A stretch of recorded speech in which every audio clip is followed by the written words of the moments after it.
Hello everyone, welcome back to my YouTube channel. In today's session, I am here with the grade 4 textbook Gunjan Hindi Pathmala and the chapter number is 10 and the name of the chapter is Apna Gaon. Let's start. Apna means own, Gaon means village. So the meaning of the chapter name is own village. बातों बातों में in general आप अपने आसपास की कौन कौन सी चीज़ें बदलना चाहते हैं? आस पास की मीन्स नियर बाय और अराउंड यू. चीज़ें मीन्स थिंग्स, बदलना मीन्स चेंज, चाहते हैं मीन्स यू वांट, जिससे वह और अच्छा बन सके. जिससे मीन्स सो दैट, अच्छा मीन्स गुड, बन सके means can be. Meaning of the whole sentence is what things around you would you like to change so that they can become better. So the idea is this is to make you think about the things around you that you want to change to make life better. Next, खेत, नहर, बगीचे आदि सुनकर आपको कहाँ की याद आती है? खेत मीन्स फील्ड और फार्मिंग लैंड, नहर मीन्स कैनाल, बगीचे मीन्स गार्डन, आदि मीन्स एटसेट्रा, सुनकर मीन्स व्हेन यू हियर. आपको कहाँ की याद आती है means what place do they remind you of. The whole meaning when you hear words like fields, canals, gardens, what place do they remind you of? So I can say they remind me of the village where such natural sights are commonly seen. And this is the fact, children, when I hear these words, I literally go back into my childhood where I used to go to my grandparents' house during vacations. Now, the introductory part. प्रकृति के सौंदर्य को अपने भीतर समेटने वाले गांव शहरी लोगों को लुभाते हैं. प्रकृति मीन्स नेचर, सौंदर्य मीन्स ब्यूटी, शहरी लोगों means the people who reside in the cities. लुभाते हैं मीन्स अट्रैक्ट और एम्ब्रेस. समेटने वाले means within. The whole meaning villages that embrace the beauty of nature within themselves attract city people. Next, हरे भरे खेत, कल कल करके बहती नदियाँ, पेड़ों की डालियों पर झूला झूलते बच्चे, सरल जीवन. ऐसा शहरों में कहाँ? हरे भरे खेत मीन्स ग्रीन फील्ड्स, पेड़ मीन्स ट्री, डालियाँ मीन्स ब्रांचेस, झूला मीन्स स्विंग, झूलते मीन्स स्विंगिंग. सरल जीवन सिंपल लाइफ. ऐसा शहरों में कहाँ मीन्स वेयर, ऐसा means such. The whole meaning green fields, rivers flowing with a gentle murmur, tree branches, children swinging on them and a simple life. Where can you find such things in cities? Next line, शहरी क्षेत्र का बालक निखिल गांव की सुंदरता देखकर क्या कहता है? शहरी क्षेत्र मीन्स सिटी, बालक मीन्स बॉय, गांव की सुंदरता देखकर means when he sees the beauty of the village. क्या कहता है? What he says. आओ पढ़ें. Let's read the whole meaning. What does Nikhil who is a boy from the city says after seeing the beauty of the village? Come let's read. Now the chapter starts. Nikhil के पिता शहर में प्राध्यापक थे. प्राध्यापक means professor. Nikhil's father was a professor in the city. उसके चाचा गांव में रहते थे. चाचा means father's younger brother. His uncle lived in the village. एक बार वह अपने पिताजी के साथ उनके गांव आया. एक बार means once. पिताजी के साथ मीन्स विद फादर, उनके गांव मीन्स हिज विलेज, आया means came. Once he came to the village with his father. उनकी गाड़ी एक छोटे से स्टेशन पर रुकी. गाड़ी means cart. It can be bullock cart, it can be horse cart. छोटे से मीन्स स्मॉल, रुकी मीन्स स्टॉप. देयर व्हीकल और their cart stopped at a small station. You can see in the picture this is a horse cart. वहाँ उसके चाचा जी उनकी प्रतीक्षा कर रहे थे. प्रतीक्षा means wait. There his uncle was waiting to receive them. वे सब तांगे से घर की ओर चल दिए. वे सब means they all. तांगा is called horse cart. This is especially horse cart is called tanga. घर की ओर means towards the home. चल दिए means started.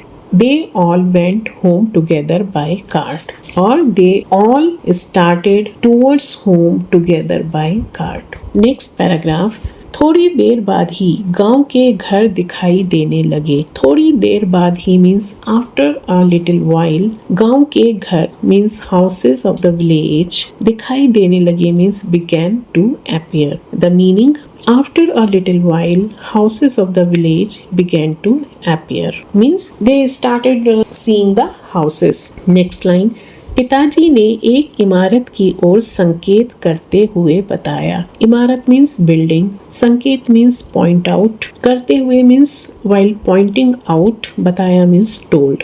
The whole meaning, pointing to one building, his father said. यह खरीद भंडार है. खरीद means purchase, भंडार means center. This is a purchase center. Next line. यहाँ अपना अनाज बेचकर किसान उचित कीमत पाते हैं. यहाँ मीन्स हेयर, HERE. अनाज मीन्स ग्रेन, बेचकर मीन्स आफ्टर सेलिंग, किसान मीन्स फार्मर, उचित मीन्स सुटेबल और फेयर, कीमत मीन्स प्राइस, पाते हैं means get. So, what is the meaning of the whole sentence? Here, farmers sell their grain and get a fair price for it. Next line. यहाँ से अनाज पहले सरकारी गोदाम में पहुँचाया जाता है. यहाँ से means from here. पहले means first. सरकारी गोदाम means government warehouse. और go down also we can say. पहुँचाया जाता है means sent, SENT. What is the meaning of the whole sentence? From here the grain is first sent to the government warehouse. और वहाँ से यह उचित दर की दुकानों पर जाता है. और means and वहाँ से means from there. उचित दर means appropriate cost. दुकानों पर मीन्स टू द शॉप्स, जाता है means goes.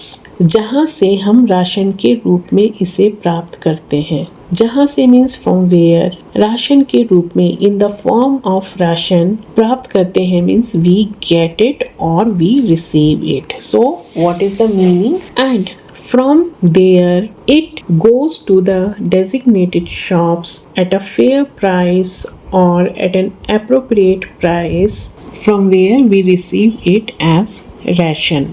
Ration is called in Hindi ration. So what his father told about the purchase center. This is a purchase center. Here farmers sell their grain and get a fair price for it. From here the grain is first sent to the government warehouse and then from there it goes to the designated shops at an appropriate price, from where we receive it as ration. Next page. गांव की सुंदरता देखते हुए वे घर पहुंच गए. देखते हुए means on the way they kept looking at the beauty of the village. So in this way they enjoyed the beauty of the village and they reached home. घर के आंगन का फर्श कच्चा था लेकिन सफाई से लीपा गया था. आंगन मीन्स कोर्ट यार्ड. फर्श means floor. Kacha means not cemented, or as we have in the cities, like we have tiles on the floor or we have cemented floor. So it was not that kind of. It was kacha. Kacha means unpaved. UNPAVED, unpaved. सफाई से means neatly. लीपा गया था means it was plastered with mud. In the village, actually what the people do, they don't have the floor in the form of cement or in the form of brick. So what they do, basically they take mud and they just keep in the same way as we mop on the floor by sitting. So what is the whole meaning? The courtyard of the house had an unpaved floor, but it was neatly plastered with mud. Next line. चाची जी और उनके बेटे हरदेव ने पिताजी के पांव छूकर उनका अभिवादन किया. पांव छूकर मीन्स टचिंग हिज फीट. अभिवादन means welcome or greet. The whole meaning, auntie, Chachi ji means Chacha ji's wife, and her son whose name was Hardev. पिताजी के पाँव छूकर means they both touched the feet of the father, whose father, Nikhil's father, and greeted them.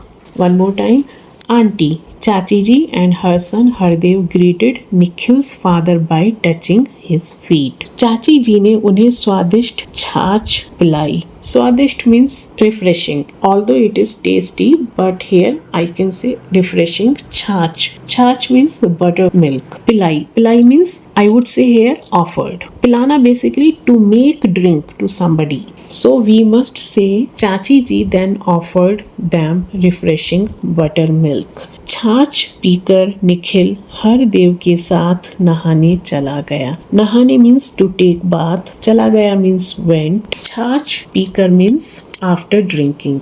The whole meaning, after drinking it, Nikhil went with Hardev to bath.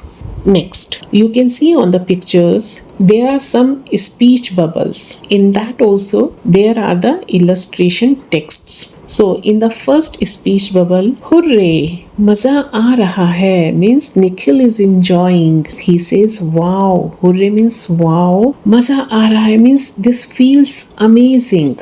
Next paragraph. ठंडे पानी से नहाकर निखिल को ताजगी का अनुभव हुआ. ताजगी. ताजगी मीन्स फ्रेशनेस. ताजगी का अनुभव हुआ मीन्स फेल्ट रिफ्रेश्ड. नहाकर मीन्स आफ्टर बाथिंग. ठंडे पानी से means with cold water. So the whole meaning, after bathing with cold water Nikhil felt refreshed. Next line. फिर हरदेव निखिल को अपने खेत पर ले गया. फिर मीन्स देन. अपने खेत पर means to his farm. FARM. ले गया मीन्स टुक.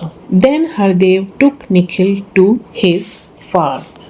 वहाँ छोटी छोटी क्यारियों में भिंडी, करेले, टमाटर के पौधे लगे थे. वहाँ मीन्स देयर. छोटी छोटी क्यारियों में. छोटी छोटी मीन्स स्मॉल. क्यारियाँ मीन्स गार्डन बेड्स और फ्लावर बेड्स. भिंडी. भिंडी मीन्स ओकरा. करेले मीन्स बिटर गॉर्ड. टमाटर मीन्स टमाटो. पौधे मीन्स प्लांट्स. लगे थे. लगे थे means were there. The whole meaning, there in small garden beds they had planted lady fingers or okra, bitter gourd, tomatoes, etc. Next, लौकी की bell पेड़ से लिपटी थी. लौकी means bottle gourd. बेल. बेल is called vine. VINE. लिपटी थी. लिपटी थी means was wrapped. So what is the meaning? A bottle gourd vine was wrapped around a tree. Nikhil ने नींबू के पेड़ का पत्ता तोड़कर सूंघा. नींबू. नींबू means lemon. पत्ता means leaf. तोड़कर means he plucked. सूंघा. सूंघा means smelled. This is the past tense. The whole meaning, Nikhil plucked a leaf from a lemon tree and smelled it. उसमें से नींबू की सुगंध आ रही थी. सुगंध. सुगंध means fragrance. The whole meaning, it had a strong lemony fragrance. क्यारियां देखकर उसने पूछा. Seeing all the vegetable beds, he asked. उसने पूछा means he asked. Now again you can see a speech bubble in that. भैया, हमारे घर के पीछे खाली पड़ी जगह में क्या हम सब्जियां उगा सकते हैं? हमारे घर के पीछे, behind of our house, खाली पड़ी जगह means empty space. सब्जियां means vegetables. उगा सकते हैं means can grow. The whole meaning, भैया means brother. Can we also grow vegetables in the empty space behind our house? Next speech bubble. Then Hardev says, हाँ क्यों नहीं. Yes, why not. Next page. वे आगे बढ़े means they moved ahead. Hardev ने बताया, Hardev said, आजकल बीज बोने का मौसम है. आजकल means nowadays. बीज मतलब seed. बोना is the process of sowing the seed. SOW. मौसम means season. So Hardev said, nowadays or these days it is the season for sowing seeds. इसलिए किसान व्यस्त हैं. इसलिए means so. किसान means farmer. व्यस्त है means are busy. So the farmers are very busy. Next, उधर धान के खेतों में धान के छोटे छोटे पौधे लगे हैं. उधर means there. धान के खेत means paddy fields. छोटे छोटे small पौधे means plants. The meaning, over there in the paddy fields small rice plants are growing. जब ये थोड़े बड़े हो जाएंगे तो वे इन्हें फैलाकर पूरे खेत में लगा देंगे. जब ये means once they थोड़े बड़े हो जाएंगे, grow a little more, तो वे इन्हें फैलाकर पूरे खेत में लगा देंगे means they will uproot and plant them across the whole field. So the meaning of the whole sentence is, जब ये थोड़े बड़े हो जाएंगे, once they grow a little more, they will uproot and plant them across the whole field. Now in the picture again speech bubble. वह देखो किसान tractor और हल से खेत जोत रहे हैं. वह देखो means look. जोत रहे हैं means plowing. PLOUGHING. Hull is plow. PLOUGH. So what he says, look, the farmers are plowing the field with a tractor and plow. वे बातें करते करते बस्ती की तरफ आ गए. बातें करते करते means while talking. While talking, they walked towards the village settlement means residential area. So basti is residential area. Now again in the picture, speech bubbles. अरे वह आपका विद्यालय है. This is a question. So what Nikhil asks, अरे oh, is that your school? Now Hardev says, हाँ means yes. आसपास के गांवों के छात्र भी यहाँ पढ़ने आते हैं. आसपास के means nearby. गांवों के छात्र means students of the village. यहाँ पढ़ने आते हैं means come here to study. The whole meaning, yes, students from nearby villages also come here to study. Next page. लौटते समय निखिल ने पशुशाला देखी. लौटते समय means while returning. देखी means saw. SAW. पशुशाला means animal shed. SHED. So on the way back when he was returning, Nikhil saw the animal shed. उसमें कुछ गाय भैंसे बंधी थी. गाय means cow, भैंस is buffalo and this is the plural. भैंसे means buffaloes. बंधी थी means were tied. The whole meaning, there were some cows and buffaloes tied there. घर के बाजू में बना गोबर गैस संयंत्र दिखाते हुए हरदेव बोला. घर के बाजू में near the house. गोबर गैस संयंत्र. The meaning of this, biogas plant. दिखाते हुए means while showing. बोला means said. The whole meaning, near the house, Hardev showed a biogas plant and said. इस संयंत्र में गोबर गैस बनती है. संयंत्र means system. बनती है means produces. This system produces गोबर गैस और बायोगैस. इस गैस के इस्तेमाल से अब रसोई में धुआं नहीं होता है. मीन्स इस्तेमाल से मीन्स यूजिंग दिस. रसोई में मीन्स इन द किचन. धुआं means smoke. The whole meaning, cooking is done using this gas now and it does not produce smoke. मक्खी मच्छर भी नहीं होते and because of that flies and mosquitoes also don't come. Makhi means fly, machhar means mosquito. तभी चाचा जी ने आकर कहा. चाचा जी means uncle, आकर means came, कहा means said. Just then uncle came and said. Speech bubble. जल्दी आओ, come quickly. तुम्हारी चाची ने खाना तैयार कर दिया है. Your auntie has prepared food. तैयार कर दिया है means has prepared. खाना means food. दोनों हाथ धोकर रसोई घर में गए. दोनों means both. हाथ धोकर means washed hands. रसोई घर में गए means went to the kitchen. The whole meaning, they both washed their hands and went to the kitchen. चाची जी ने खाना परोसा means खाना परोसा means served food. आंटी और चाची जी served food. खाने के साथ घर में बना मक्खन खाकर निखिल फूला ना समाया. खाने के साथ means with the food. घर में बना means home made. मक्खन means butter. खाकर means after eating. निखिल फूला ना समाया. फूला ना समाया is a proverb in Hindi and the meaning is to become very happy or to be filled with joy. The whole meaning, she also served homemade butter with the food. After eating, Nikhil was filled with joy. Speech bubble now. कितना प्यारा है गाँव. How lovely the village is. प्यारा means lovely. कितना प्यारा means how lovely. So what he said, how lovely the village is. So what are the learnings from this chapter? This lesson mainly aims to make the students understand the structure of village life, agriculture, and how food supply works. Also, the lesson tells about the beauty and the simplicity of village life and compares it with the busy city life. It emphasizes the peace, greenery, natural beauty, and the straightforward lifestyle of villagers. Dear children, this chapter is over. I hope you like this chapter. I must say at the end of this video, no doubt village life is far simpler than the city life. So see you soon in my next video. Till then, thank you. Bye bye.